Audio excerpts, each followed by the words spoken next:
In 1946, Jehovah's Witnesses began work on a new translation of the Bible.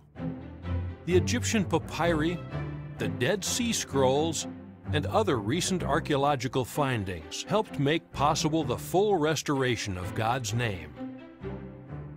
The results of years of painstaking labor began to be revealed in 1950. By Jehovah's undeserved kindness, I have the extreme pleasure of releasing to the International Theocracy's Increase Assembly of Jehovah's Witnesses the New World Translation of the Christian Greek Scriptures.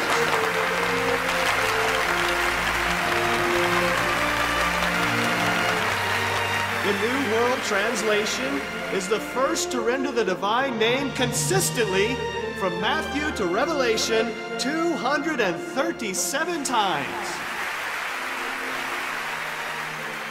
Restoring God's name to places where it had been removed didn't always set well with the critics. But you can't do that, said one of the critics. The committee, in its foreword of 29 pages, shows how it can be done on valid grounds, and it doesn't.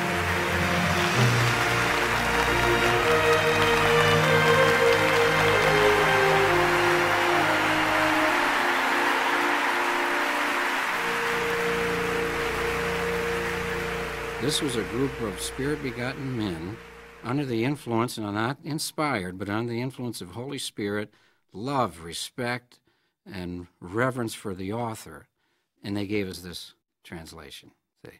So when you study this, you feed on the mind of God.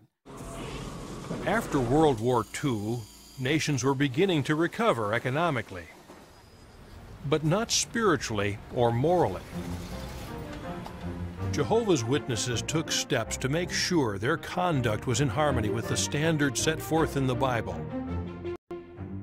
Since 1945, Jehovah's Witnesses have upheld the Bible's command to abstain from blood.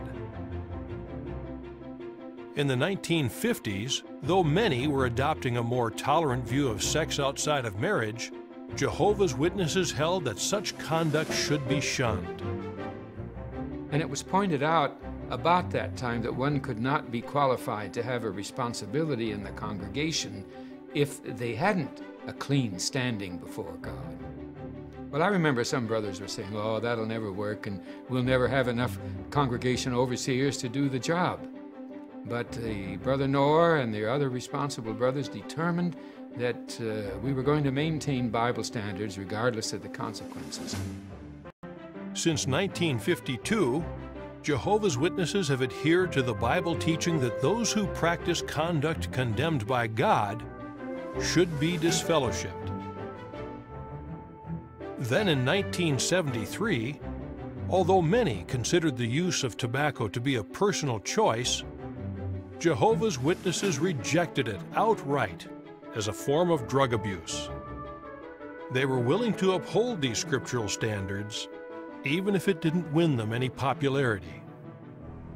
Sure, you could relax the standard and you could perhaps attract a lot more people.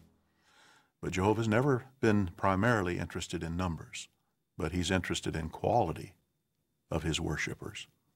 Only 8 survived the flood. Shows you Jehovah's thinking on numbers. We will stick with the scriptures. We'll never water it down. A little leaven ferments the whole lump. This is clean.